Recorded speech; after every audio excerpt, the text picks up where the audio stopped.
A comida é coisa de mineiro, assim como as montanhas, ter uma família com pé na roça, comer um pão de queijo com cafezinho, queijo com goiabada e saber falar o ai. Mais do que isso, coisa de mineiro é sentir forte o afeto em todas essas coisas. Lembrar-se de histórias a cada quitute, conseguir sentir os cheiros dos tempos de menino. Coisas de mineiro são boas demais da conta.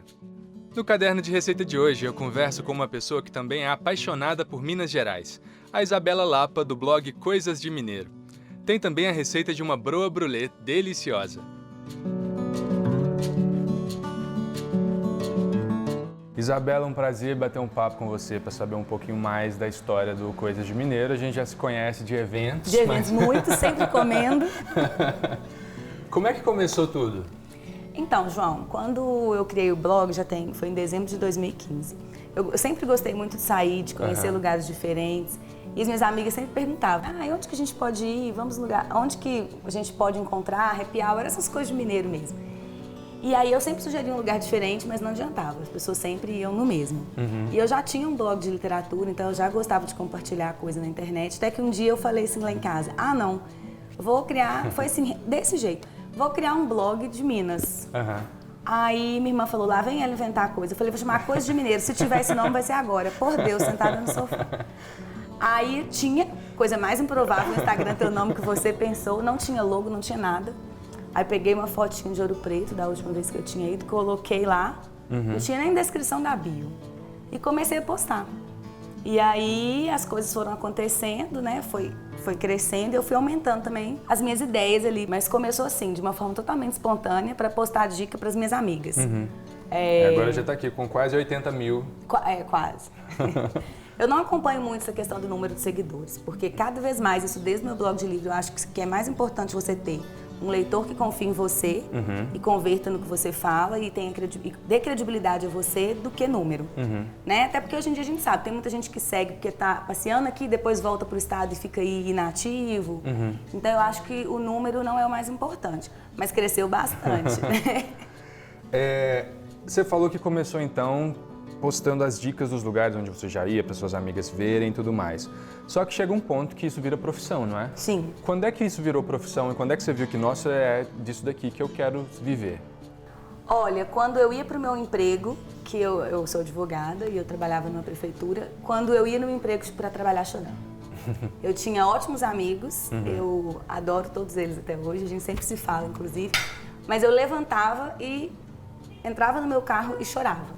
Porque realmente, aí eu saía dali e ia fazer uma coisa do blog, eu era super feliz, era outra pessoa. E aí, quando eu saí da prefeitura definitivamente, eu falei, bom, agora eu não posso mais levar isso só como um hobby, porque boleto também vence, porque dá resultado, porque as pessoas acreditam, né? E porque me faz bem, e eu não vejo problema nenhum da gente trabalhar com o que faz bem pra gente, pelo contrário, seria ideal que todo mundo fizesse isso.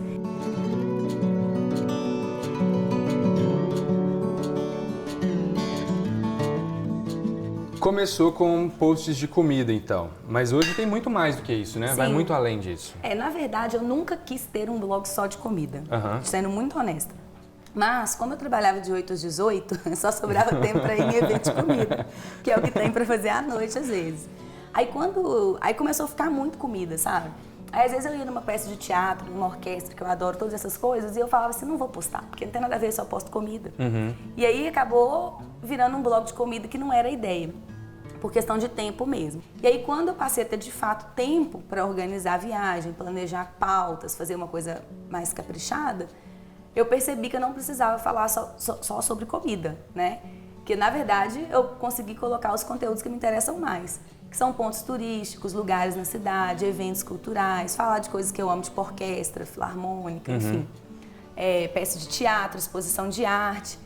E aí a aceitação foi muito boa, né? E aí cada vez mais eu vou aumentando as pautas.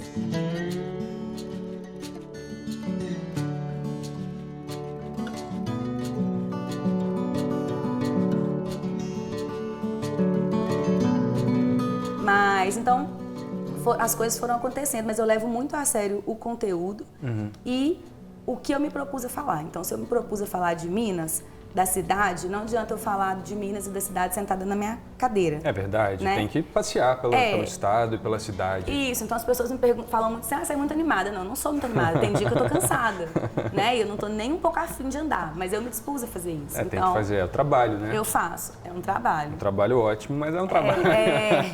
E do seu também é ótimo, mas dá trabalho, pode falar, de todo mundo, dá né? trabalho, dá trabalho. E aí foi isso, então. Então é assim que aconteceu tudo. Entendi.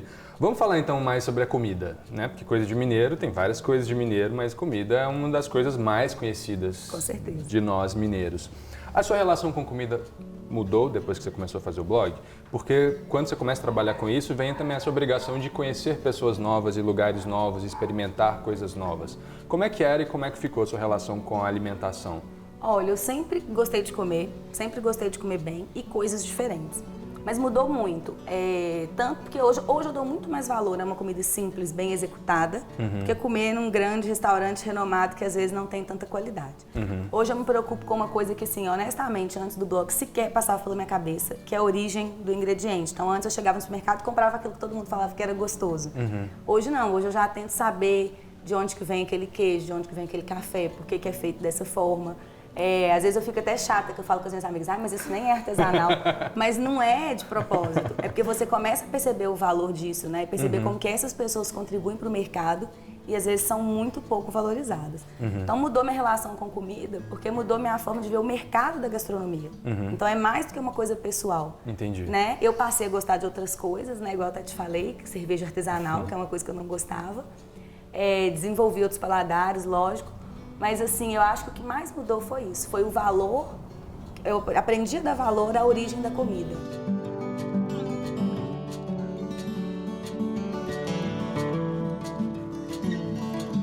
E você está na campanha, né, por Belo Horizonte se tornar cidade criativa da gastronomia da Unesco, né? Qual que é a importância disso, na sua opinião, e a partir das suas andanças pela cidade? Eu acho, na verdade, que a gente já é uma cidade criativa e que esse prêmio seria só um reconhecimento. Porque quando você anda por Belo Horizonte, você percebe que em todos os lugares que você vai, tem uma comida diferente, um jeito diferente de fazer. Nem o frango com quiabo é igual em todo lugar.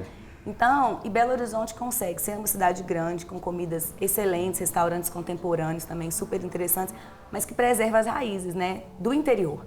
Então você encontra restaurantes excelentes, com comida típica do interior, aquilo que você comia lá na sua avó, no fogão a lenha, com a família do lado. Então eu acho que a gente já é uma cidade criativa e eu acho que esse título é muito importante, não só para fomentar a economia e o turismo, mas também para resgatar a memória afetiva das pessoas com a cozinha. Porque eu acho que, às vezes, com tanta novidade, as pessoas se perdem ou ficam envergonhadas, isso é uma coisa muito curiosa. Que eu tenho seguidor que às vezes fala, nossa, mas jura que você amou frango com quiabo? Eu pensava que você só ia mostrar o restaurante do chefe tal. Você tá louca? Tipo assim, claro que não, né? Frango com quiabo eu amo, canjiquinha, enfim, feijão tropeiro, né? E às vezes as pessoas se perdem em meio a uma gourmetização e elas continuam gostando daquilo que é da raiz, mas elas parece que perdem a coragem de assumir, né? Que isso tem um valor. E eu acho que esse prêmio vem para isso. Por isso que eu acho, esse título, na verdade, né? Por isso que eu acho que, independente dele vir ou não, a candidatura em si tem que ser muito explorada, porque a candidatura já é suficiente para a pessoa parar um pouco e pensar e resgatar, né? Aquilo que é da essência do mineiro mesmo, que não adianta, e que vem gente do mundo inteiro para comer e a gente vai ter vergonha disso, que é uma coisa tão linda. É verdade. Né? E esse trabalho do blog do Coisas de Mineiro e o nosso também de conhecer os restaurantes e conversar com as pessoas da cidade, a gente vai descobrindo cada vez mais lugares e cada vez mais pessoas com ideias interessantes, maneiras de pensar a gastronomia, de usar os ingredientes tradicionais de uma maneira diferente ou até mesmo voltando à tradição de um jeito que não se usa mais. E a gente vê, né, que tem muita criatividade mesmo. Sim, tem demais. Muita gente fazendo muita coisa interessante. Tem demais. E que inclusive você trouxe a gente aqui, né, convidou a gente para ver aqui no Culinária de Dois, para ver um prato que é um prato muito tradicional, mas que vem com uma mudancinha. Sim, que é a Bro Brulé. Eu escolhi, né, aqui, quando você perguntou de um lugar, porque eles participaram comigo da campanha, a gente se conheceu de uma forma muito natural. E eu realmente virei fã deles, tudo começou pelo bacon, porque quem não come bacon, desculpa os vegetarianos, mas não é feliz. E aí a gente se conheceu pelo bacon, foi uma coisa muito natural. Mas como assim, gente? Vocês gostavam de bacon e juntaram? Porque o Fagner, ele faz o bacon artesanal, que ele defuma, que é uma coisa incrível.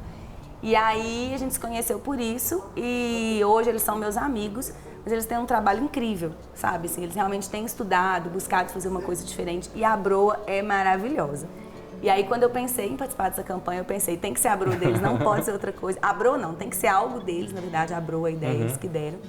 E aí a gente fez e foi muito legal, então eu acho que vocês vão gostar de conhecer a receita. Vamos lá bater um papo com eles também? Vamos.